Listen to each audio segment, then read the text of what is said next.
دیکھیے ساری دنیا اس وبا کا مقابلہ کرنے سے بے بس ہے، کسی کے پاس کوئی دوا نہیں ہے۔ آج تک ساری دنیا جو بات کہہ رہی ہے وہ ایک ہی ہے کہ اجتماعیت نقصان دہ ہے اور فاصلہ بنائے رکھنا ضروری ہے تاکہ اس مرض سے بچا جا سکے۔ اس لیے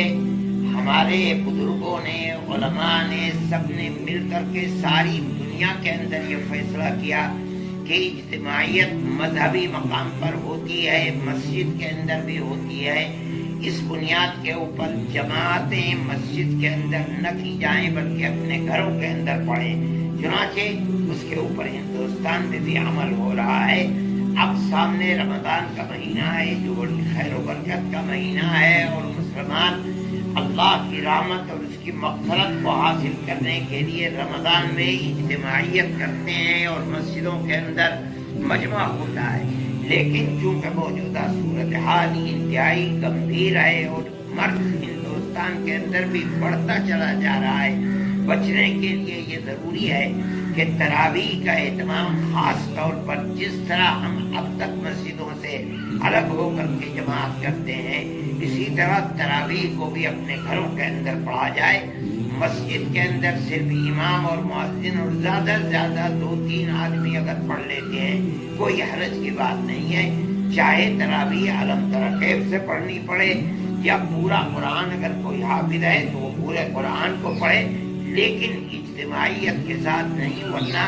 اس مرض کے اوپر قابو پانا بڑا مشکل ہے۔ ہونا یہ کوئی گھبرانے کی یا ڈرنے کی چیز نہیں ہے۔ کل دارالعلوم کے محترم صاحب کا بھی ٹیسٹ ہوا ہے، اور جو آدمی بھی ہے اس کا ٹیسٹ ہونا چاہیے۔ ہمارے ملک کے اندر اس کے اسباب و وسائل نہیں ہیں، اس لیے جتنے ٹیسٹ 1 ارب 30 کروڑ بسنے والے ملک کے اندر لوگوں کے ہونے چاہیے تھے، نہیں ہو پا رہے ہیں، لیکن ہو رہے ہیں تو یہ بڑی اچھی چیز ہے، یہ کوئی گھبرانے کی چیز نہیں ہے۔ اور اگر خدا نخواستہ کسی کا پازیٹیو نکلتا ہے یا کوئی آدمی کسی پازیٹیو نکلنے والے کے پاس رہتا ہے، سہتا ہے، کیونکہ یہ بیماری بڑھتی ہے اور لگنے سے پھیلتی ہے، اس بنیاد کے اوپر اگر اس کو قرنطینہ کے اندر ڈالا جاتا ہے تو اس میں کوئی گھبرانے کی چیز نہیں ہے۔ اس وقت کو بھی برداشت کرنا چاہیے اور یہ دعا کرنی چاہیے کہ اللہ ہمیں